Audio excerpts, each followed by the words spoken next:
Bienvenue dans cette nouvelle vidéo où on va voir ensemble si c'est possible ou non de prendre un crédit en tant qu'auto-entrepreneur, en tant que micro-entrepreneur. On va parler du crédit immobilier, du crédit automobile ou crédit à la consommation. Et on va parler aussi de quelques conseils pour avoir un crédit pour réussir à emprunter de l'argent à une banque. C'est parti. Peut-on prendre un crédit immobilier quand on est freelance? La réponse est oui, mais c'est un peu plus long que si vous étiez en CDI. En CDI, en général, on demande 12 mois à partir du moment où vous avez été embauché. Imaginons que vous avez été embauché le 1er mars, eh bien vous aurez le droit à un crédit le 1er mars suivant. En général, c'est 12 mois dans la plupart des banques. Pour les personnes qui sont en intérim, c'est 36 mois, et c'est la même chose pour les personnes qui sont micro-entrepreneurs. 36 mois, on regarde un petit peu les chiffres d'affaires que vous avez fait d'année en année, et on voit si il y a une évolution. Si sur les 12 mois glissants, les 12 premiers mois, les 12 mois suivants, puis les 12 derniers mois, on voit s'il y a eu une évolution.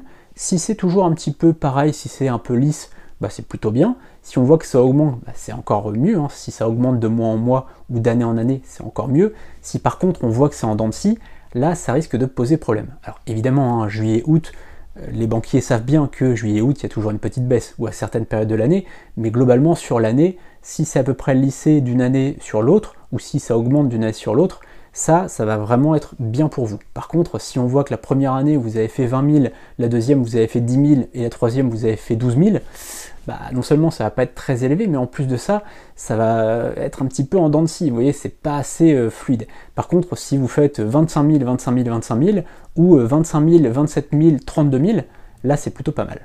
A noter que ces 3 années d'activité, c'est aussi le cas si vous êtes en société. Si vous êtes en SASU ou en SARL, que vous êtes président de votre société, eh bien on va vous demander les 3 derniers bilans, et on va un peu les éplucher, on va regarder si vous êtes en capacité d'obtenir un prêt immobilier. Peut-on prendre un crédit auto ou un crédit à la consommation en étant freelance? Alors là, ça va être plus simple que pour un crédit immobilier, bien entendu, puisque le montant va être plus bas.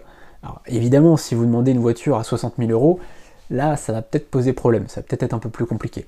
Mais si vous voulez une voiture à 11 000 euros par exemple, ou une petite voiture d'occasion à 5-6 000 euros, là, il ne devrait pas y avoir de problème si vous avez des revenus réguliers. Là, on va seulement se baser sur vos revenus, on va regarder un petit peu, alors si vous êtes en auto-entreprise, là encore une fois, on va regarder un peu les comptes bancaires sur les derniers mois, sur les, en général, 6 derniers mois, et si vous êtes en société, notamment si vous êtes en SASU, ils vont juste demander vos 6 derniers bulletins de salaire. Ils vont voir un peu si sur les 6 derniers mois, vous avez pris le même salaire ou s'il a augmenté.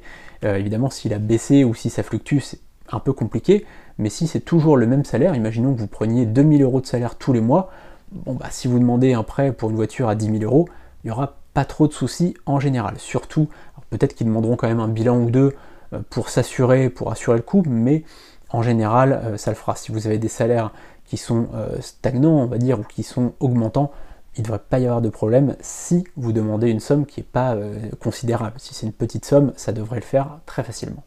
Et enfin, 3 conseils pour obtenir un crédit auprès d'une banque. D'ailleurs, n'hésitez pas à me dire dans les commentaires si vous voulez que je fasse une vidéo à part entière pour vous donner un maximum de conseils. Le premier conseil, c'est d'apporter un dossier avec tous les documents bien organisés en fonction de ce qui a été demandé par la banque.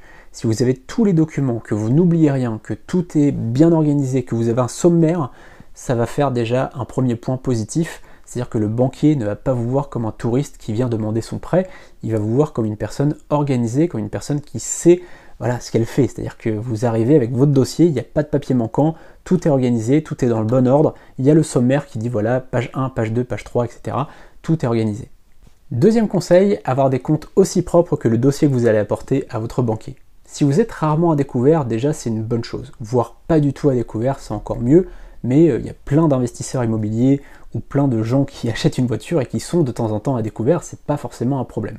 Forcément, quand on est en auto-entreprise ou quand on est en société, c'est un peu plus délicat puisque le banquier il a cette crainte qu'à un moment votre activité baisse. Alors que quand on est salarié, on a tout le temps le même salaire. Donc ça, c'est toujours un truc à prendre en compte, c'est que le banquier, il ne sait pas le mois prochain combien vous allez toucher. Et donc ça ne le rassure pas. Quand vous êtes en salarié, il sait combien vous allez toucher chaque mois. Donc ça, il faut bien prendre en compte que forcément, les banquiers sont toujours un peu plus craintifs avec un auto-entrepreneur ou avec quelqu'un qui est en société. Même si vous faites un bon chiffre d'affaires, il n'a pas de garantie que le mois prochain, que l'année prochaine, vous allez gagner la même chose. Donc, déjà, si vous avez des comptes qui sont clean, qui sont bien organisés, qu'il n'y a pas de virement bizarre ou de choses comme ça. Si à chaque fois, voilà, vous avez juste le prélèvement Free, le prélèvement NJ, ce genre de dépenses que tout le monde a, si le banquier n'a pas besoin de vous poser des questions sur c'est quoi ce virement là que vous avez reçu, c'est quoi ce virement que vous avez envoyé, des choses comme ça, bon bah déjà c'est quelque chose de très important pour votre dossier finalement. Ça va vraiment être ce qui va faire que votre dossier va passer au-dessus de la pile. Et comme je disais, au niveau des découverts, tout simplement, ça peut arriver d'être à découvert pendant quelques jours. Si c'est quelques jours sur un petit montant, c'est pas du tout un problème. En revanche, si c'est systémique et si vous êtes toujours à découvert, là ce sera un problème. Et enfin, mon troisième conseil, c'est d'avoir 3 mois de salaire en épargne de sécurité et 15% d'apport. Je m'explique. L'épargne de sécurité, c'est ce dont vous avez besoin si votre voiture tombe en panne, votre frigo, etc. Si vous avez 3 mois de salaire sur votre livret A, imaginons que vous gagnez 2000 € par mois, là vous avez 6000 € en épargne de sécurité au cas où vous arrive une bricole, et bien déjà c'est une sécurité pour le banquier. Et si en plus de ça vous avez 10 à 15% d'apport pour votre achat, imaginons que ce soit un appartement à 100 000 €, vous avez 10 000 voire 15 000 € d'apport. Là, votre dossier va passer sur le haut de la pile puisque vous avez non seulement une épargne de sécurité et un apport. Voilà, c'est tout pour cette vidéo. N'hésitez pas à vous abonner à la chaîne YouTube et à activer la cloche pour ne rien manquer des prochains contenus. Je prépare plein de nouvelles vidéos très prochainement. N'hésitez pas d'ailleurs à me poser toutes vos questions dans les commentaires et toutes vos suggestions de vidéos. A très bientôt, salut!